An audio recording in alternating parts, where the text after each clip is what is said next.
विशेष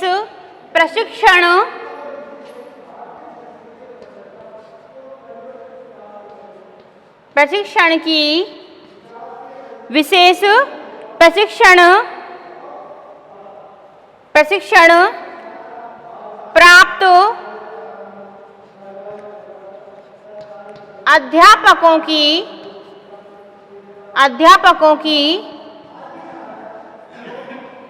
आवश्यकता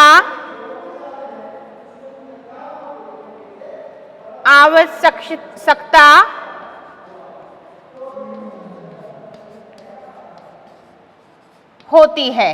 ठीक है बेटा, समझिए इस पॉइंट को। क्या कह रहा है ये कि विशिष्ट शिक्षा प्रदान करने के लिए विशेष ही तो क्या हो, शिक्षा सामग्री हो, विशेष ही क्या हो, पाठ्यक्रम हो, और विशेष ही शिक्षण प्राप्त क्या हो, अध्यापक हो। तभी आप विशिष्ट बालकों के लिए विशिष्ट शिक्षा दे सकते हो। कैसे, समझिए। यानी कि एक सामान्य बालक है, वो सामान्य तरीके से पढ़ लेगा, एक शामपट्ट हो, एक पाठ्य पुस्तक हो, उसके जरिए उसको आसान, आप एक अध्यापक हो सामान्य शिक्षा के लिए वो शिक्षा ग्रहण कर लेगा। लेकिन जो विशिष्ट बालक है उसको अधिक विशेष शिक्षण की आवश्यकता है, वो सामान्य बालकों के साथ नहीं पढ़ सकता, उसके लिए विशेष ही क्या हो, शिक्षण सामग्री हो, शिक्षा सामग्री हो। मान लीजिए बच्चे को आपने शामपट्ट पर लिखाया, कई बच्चों को दिखाई नहीं देता, कईयों को सुनाई नहीं देता, ठीक है ना।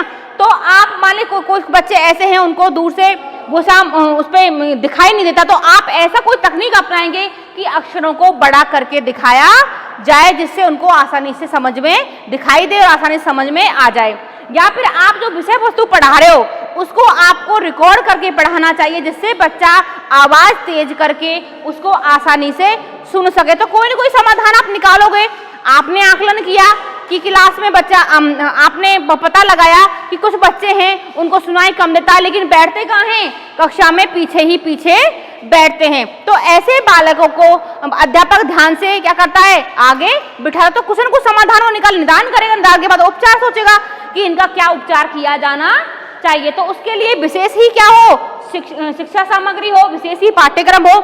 मान लीजिए आप जो सामान्य बच्चे हैं, एक लेंदी पाठ्यक्रम होता है उसको पढ़ लेते हैं, थोड़ा विस्तार से हो, लेकिन जो विशिष्ट बालक हैं शायद वो उतनी क्षमता से उस पाठ्यक्रम को ग्रहण ना कर पाए, तो उनके लिए एक विशेष पाठ्यक्रम से मतलब हम यहाँ लगा सकते हैं कि पाठ्यक्रम कुछ शॉर्ट, छोटा होना चाहिए। उनकी जो पाठ्यक्रम में उसमें कुछ कटौती होनी चाहिए, जिससे उस पाठ्यक्रम को वो आसानी से समझ सकें और समय पर पूरा कर सकें। दूसरी बात, विशेष शिक्षण प्राप्त क्या होने चाहिए, अध्यापक होने चाहिए। तो ऐसे ही जो उन बच्चों को टैकल कर सके, उन बच्चों को हैंडल कर सके, उन बच्चों को आसानी से पढ़ा सके, ऐसे प्रशिक्षण, ऐसे टीचरों को अलग से प्रशिक्षित किया जाना चाहिए कि आप ऐसे, जिससे उन बच्चों को वो आसानी से पढ़ा सके, समझा सके। तो कहने का तात्पर्य है कि हमें विशिष्ट शिक्षा में विशेष ही पाठ्यक्रम होना चाहिए, विशेष ही शिक्षा सामग्री होनी चाहिए, और विशेष ही शिक्षण प्राप्त क्या होने चाहिए, अध्यापक होने चाहिए। ठीक है, आवश्यकता होती है। ये हो गया आपका 5वां पॉइंट। 6ठा पॉइंट लिखिए, विशिष्ट शिक्षा द्वारा विशिष्ट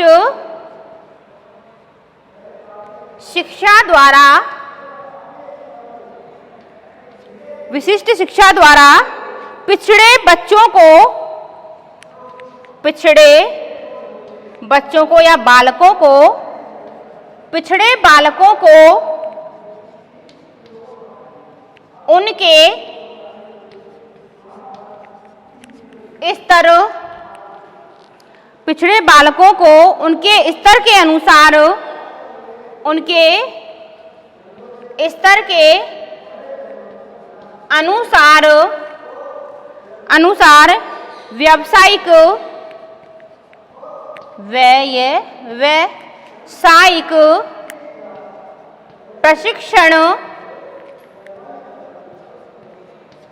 व्यावसायिक प्रशिक्षण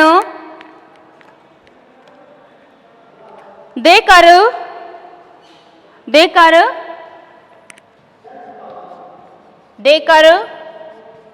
उन्हें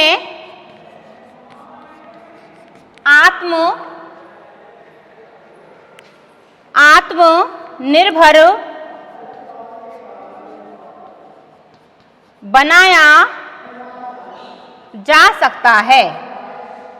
ठीक है, देखो क्या कह रहा है अगला पॉइंट छठा, विशिष्ट शिक्षा द्वारा पिछड़े बालकों को उनके स्तर के अनुसार व्यावसायिक प्रशिक्षण देकर आत्मनिर्भर बनाया जा सकता है। अब इस पॉइंट को समझो बेटा, क्या कह रहा है ये?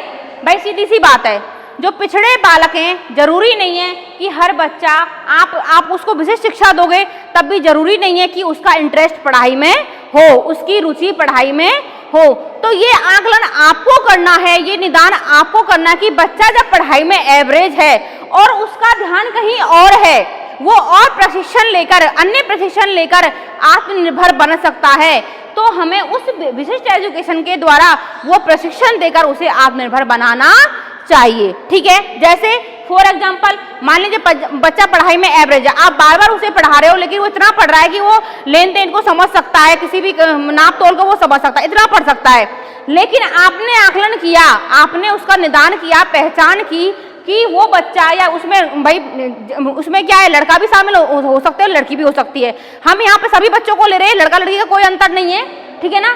तो वो कोई भी बालक हो सकता है। तो हम ये जाने कि वो बच्चा सिलाई में अधिक इंटरेस्ट ले रहा है, वो कढ़ाई में अधिक इंटरेस्ट लेता है, वो कढ़ाई अच्छी प्रकार कर सकता है, वो पेंटिंग अच्छी प्रकार से कर सकता है, ठीक है ना।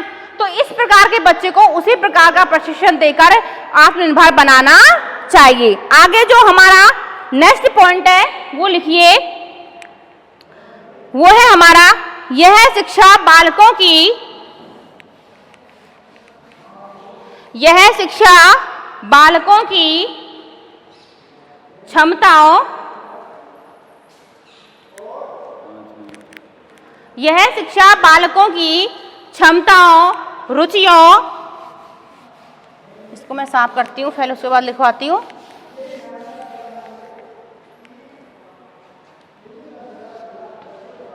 यह शिक्षा बालकों की क्षमताओं, कौमा, रुचियों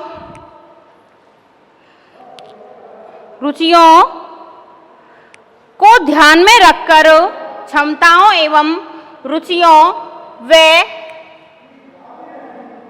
यहाँ पे व्यक्तिगत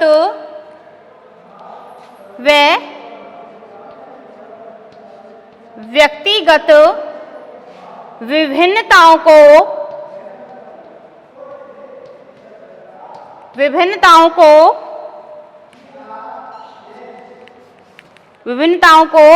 ध्यान में रखकर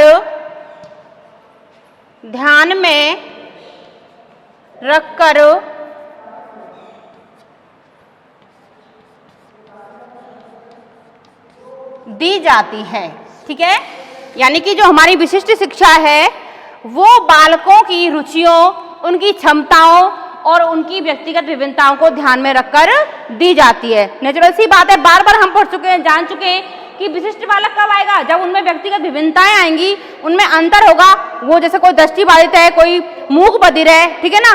तो कहने का तात्पर्य है कि व्यक्तिगत विभिन्नताओं के आधार पर वो शारीरिक रूप से भी भिन्न हो सकता है, वो मानसिक रूप से भी हो सकता है, और उसकी क्या क्षमता है, क्या रुचि है, उसी आधार पर क्या करती है, शिक्षा प्रदान करती है। कौन सी शिक्षा? विशिष्ट शिक्षा। नेक्स्ट हमारा पॉइंट है,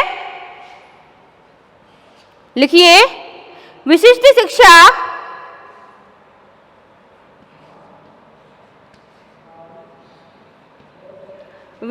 शिक्षा सार्वभौमिक प्रकृति की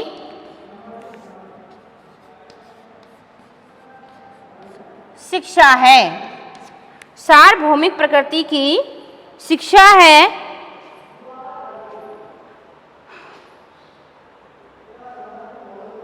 यह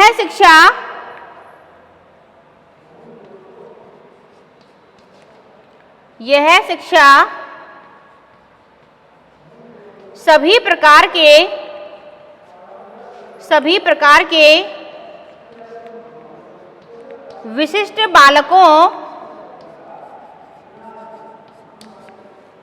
बालकों को दी जाती है। ठीक है, यह शिक्षा सभी प्रकार के विशिष्ट बालकों को दी जाती है, चाहे वे बच्चे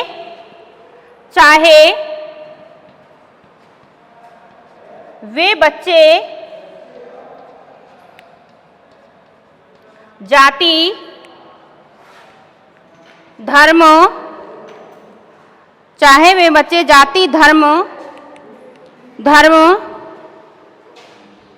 लिंग, रूप, आकार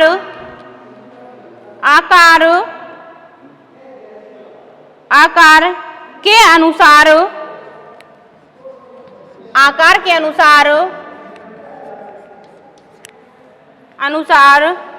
भिन्न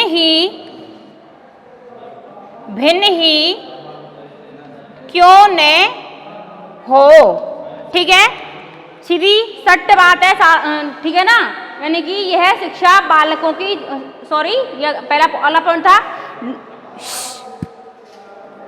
विशिष्ट शिक्षा सार्वभौमिक प्रकृति की शिक्षा है। यानी कि यह शिक्षा सभी जगह व्याप्त है, सार्वभौमिक प्रकृति है कि जहां जहां आवश्यकता होती है सभी जगह यह शिक्षा प्रदान की जाती है। यह शिक्षा सभी प्रकार के बालकों को दी जाती है, कोई भेदभाव इसमें नहीं किया जाता, चाहे वो किसी भी जाति से हो, चाहे किसी भी धर्म से हो, चाहे किसी भी लिंग से हो, चाहे किसी भी रूप का हो, आकार का हो, इसके आधार पर उसमें कोई भेदभाव नहीं किया जाता। अब इसका एक अंतिम बिंदु और लिख लीजिए, जिससे हमारे आगे का शिक्षण बिंदु तैयार होंगे। अभी इसमें और बचे हुए हैं, लेकिन एक पॉइंट आप और लिख लीजिए, आज का क्लास का अंतिम बिंदु है, उसको आप नोट कर लीजिए। उसके बाद इसमें कुछ पॉइंट रहेंगे, उनको हम आगे कंटिन्यू करेंगे। तो लिखिए, प्रत्येक नागरिक को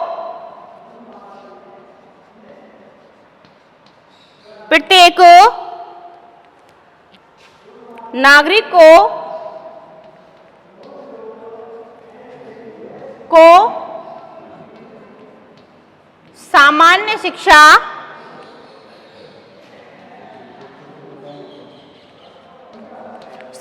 शिक्षा प्रत्येक नागरिक को सामान्य शिक्षा लेने का अधिकार है,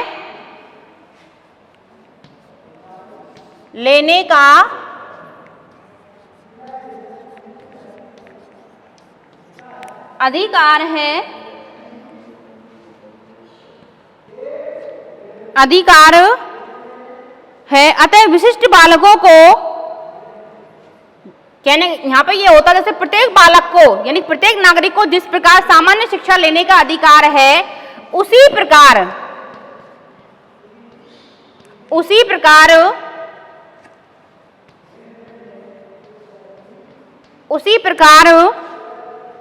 विशिष्ट बालकों को